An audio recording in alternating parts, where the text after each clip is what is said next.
Still tasty pizza. Last night's dinner. Today's breakfast. Sleeping in the office again.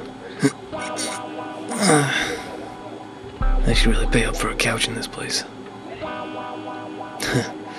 Who am I kidding? I can't even pay up for the rent. I sleep in my office because I can't pay the bills. Well, this is the life you chose, kiddo. A life of a PI. A life full of cheesy cliches and an overdramatic monologue resounding constantly in your thick head. Still, it's not all bad. You do get to meet some interesting people. Fucked up people.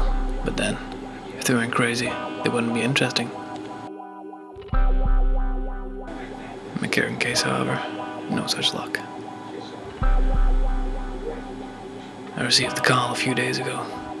A complete surprise to me, as I thought my phone had been disconnected. Same old shit. Another missing husband case. We all know where these go. Some seedy East Side bar with more old drunks than an OAP visit to a brewery. Then I'll usually find some white-collar guy who's had it with her, the kids. Hell, I even had one who realized he was batting for the other team. Caught up with him in some gay bar downtown.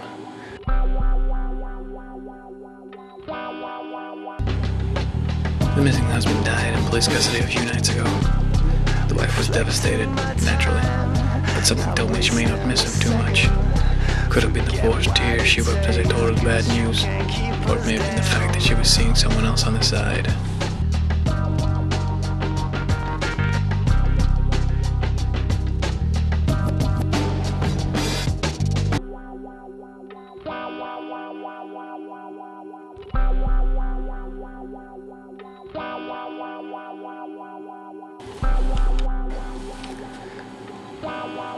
I had found out she was cheating on him when I visited the poor bastard's local dive.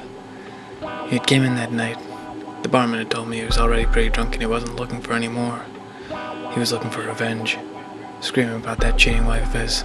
I was going to kill the guy she was with. A moral dilemma in itself. The guy happened to be one of his best friends.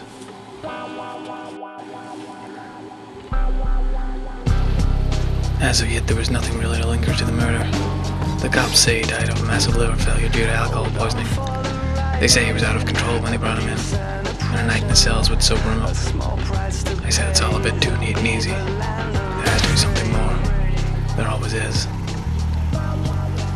I fished for clues at his work. I found his so-called friend. I asked him about him.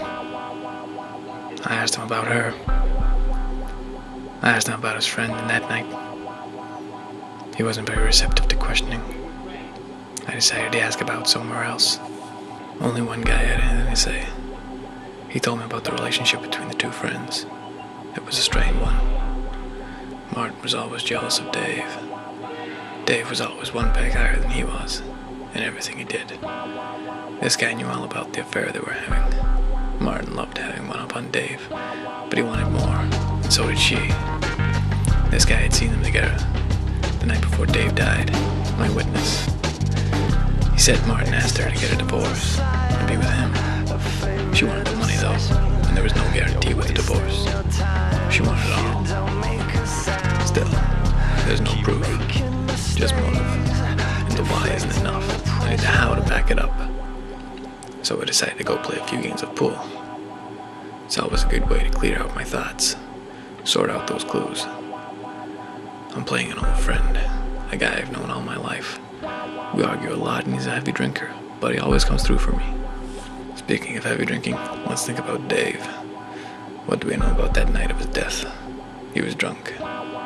He was drunk before he even got to the bar. He had to be drinking in the house. He died in police custody, so that rules out most methods of murder. In fact, the only one left would be poisoning. But what? If only I could order some sort of toxicology report. Find out what was in him. Stupid pigs. They never think outside the box. Head stuck in the clouds. Not a competent investigator among them. As long as they get some action once a month and shout freeze at a few people. Wait a minute. Freeze. So simple. Clever bitch. I finished up the game as I wrapped up the case. I won easily, but then, it's always easy when you're playing yourself. Antifreeze. She killed him using antifreeze. She even hid it in plain sight. I remember seeing it when I went to her house for details. After a quick background check on her, I found out that apart from no criminal record, she majored in chemistry when she attended university. So of course you'd know that ethylene glycol, a most potent poison, would induce a sensation of drunkenness and eventually liver failure. The detective's boys seemed fit to play right along with her plan and call it alcohol poisoning. Ironically, if David decided to drink some booze, the ethanol would have counteracted the poison and he may still be alive. The motive, of course, was the simple part. Her and her boyfriend wanted to be together. Not only that, but she stood to inherit everything in the event of her husband's death. A toxicology exam will prove all of this, of course. I'll send my report down to the station in the morning.